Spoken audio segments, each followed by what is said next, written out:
Avec le nombre grandissant de microbrasseries au Québec, l'approvisionnement en orge deviendra de plus en plus difficile car la demande est grandissante.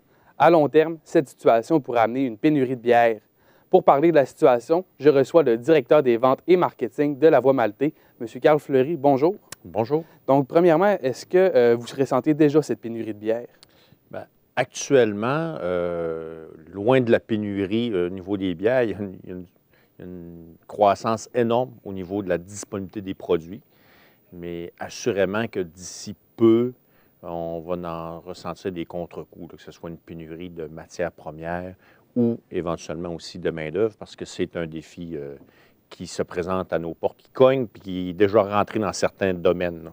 Et est-ce que cette prévision de pénurie de bière, ça vous inquiète? Bien, oui, on se pose effectivement chez nous certaines questions. On regarde aussi des sources alternatives qui pourraient se présenter, soit d'autres types de céréales qui, des fois, ont peut-être des durées de production plus courtes que celles qu'on utilise actuellement pour être capable de régénérer un peu plus notre matière première rapidement avec des fournisseurs. Fait que oui, effectivement, là, on fait certains essais soit dans les différents restos qu'on a ou les pubs, où on a la chance d'avoir des brasseurs en place qui peuvent nous servir de recherche et développement aussi pour le côté industriel de notre entreprise. Et de quelle façon se fait votre approvisionnement? Actuellement, nous, on fonctionne avec Canada Maltage, qui est, je pense, à peu près à 90 le fournisseur pour l'ensemble des brasseries et microbrasseries, ce qui va généralement causer des pénuries dans notre domaine, c'est beaucoup plus le surachat de macrobrasseries, qu'eux vont, pour vouloir se prévenir d'une éventuelle perte ou restriction au niveau de la matière première, vont modifier leur achat régulier pour soit doubler ou augmenter les commandes. En général, c'est là que ça va venir, nous, à nous affecter parce qu'on est plus bas dans la chaîne alimentaire, si on pourrait dire. Fait qu'à ce moment-là, c'est là que ça vient intervenir dans nos processus de production. Vous avez mentionné macrobrasserie. Qu'est-ce que c'est exactement? Bien, macrobrasserie, c'est tout ce qu'on... les Molson, les Labatt, les Sleeman, c'est tout ce qui est les plus grandes brasseries. Je vous dirais que le terme microbrasserie au Québec, là, c'est au niveau fiscal beaucoup, c'est tout ce qui est 250 000 hectolitres et moins de production est considéré en termes de la loi comme une microbrasserie. Fait que dans ce créneau-là, les Boréal de ce monde, les Unibroue, bien Unibroue plus maintenant depuis qu'ils sont achetés par Sleeman et Sapporo par la suite, mais c'est considéré comme microbrasserie. Fait que c'est beaucoup plus au niveau législatif, au niveau des lois d'impôts, là. Mais les grandes brasseries qu'on peut considérer dans le milieu, on les appelle les macrobrasseries. Dans un article qui est paru dans la Nature Plants, on mentionne que dû à la sécheresse provoquée par le réchauffement climatique, la pénurie de bière pourrait arriver d'ici 2050. Pour une microbrasserie comme La Voie Maltais, qu'est-ce que ça change au niveau de l'approvisionnement en orge et en houblon? Bien, nous, actuellement, quand on discute avec soit Canada Maltage ou d'autres fournisseurs qu'on peut avoir, nos prévisions d'achat et nos contrats d'achat sont faits sur 5 ans.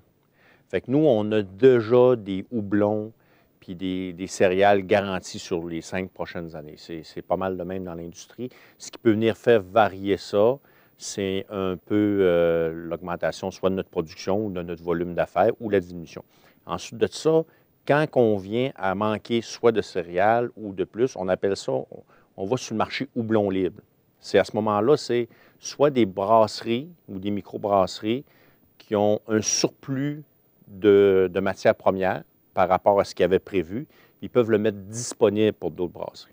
La contrainte de ça, c'est que souvent, on va payer entre 30 et 40 plus cher sur ce marché-là si on n'a pas réservé un peu nos quantités à l'avance. De là, d'avoir une planification assez bien établie, puis être capable de voir à peu près, c'est tout le temps difficile parce qu'il faut quasiment voir dans une boule de cristal qu'est-ce qui s'en vient au niveau des ventes et des tendances sur le marché. Fait que je vous dirais que je m'attends à ce que la pénurie soit bien avant 2050. Est-ce que vous envisagez à moyen ou long terme de vous tourner vers d'autres types de céréales?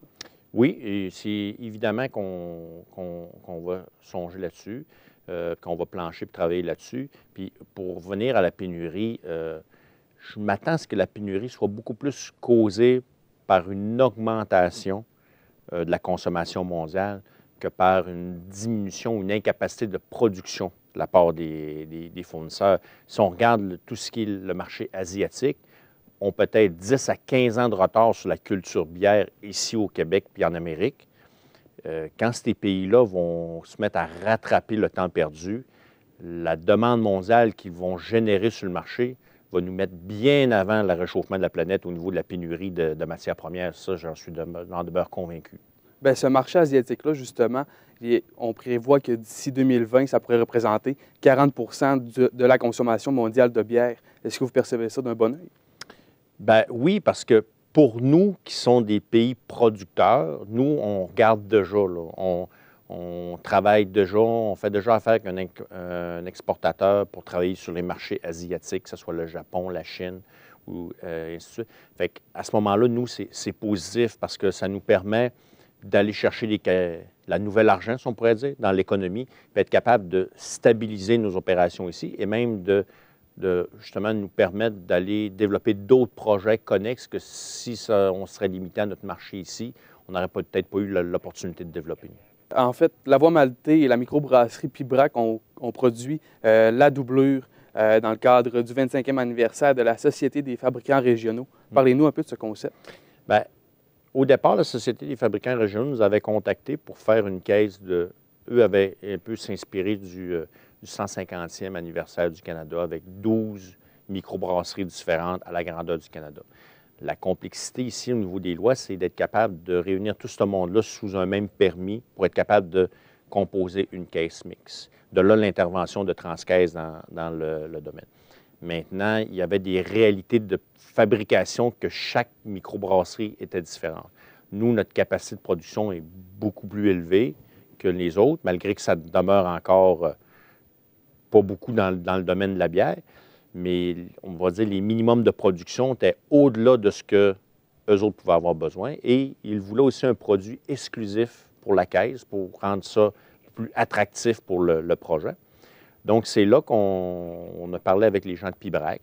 Pibrac, c'est une microbrasserie moi, j'ai appris à connaître à travers le temps. J'ai appris à connaître Félix dans un autre contexte. Et ensuite de ça, eux, il y avait aussi un clin d'œil qui sont la plus jeune microbrasserie à Jonquière. Et nous, on est la plus vieille microbrasserie aussi à Jonquière.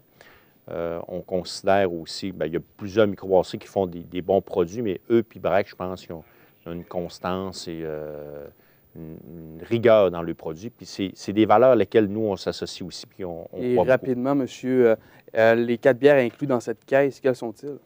Bien, nous, on fait, en ce qui nous concerne, c'est une version d'une bière belge, puis qu'on décide d'appeler la doublure, parce que c'est une bière qui, se veut aussi réchauffante, à forte teneur en alcool. C'est une double belge. Et le temps de la saison aussi se portait très bien à faire un clin d'œil.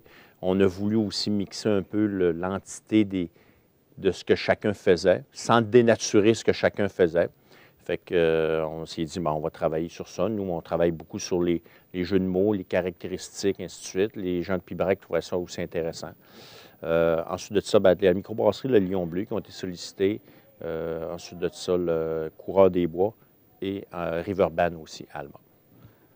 Donc, l'édition spéciale de ces caisses de 4 bières régionales qui inclura la doublure est disponible dans plus de 45 épiceries et dépanneurs du Saguenay-Lac-Saint-Jean en quantité limitée.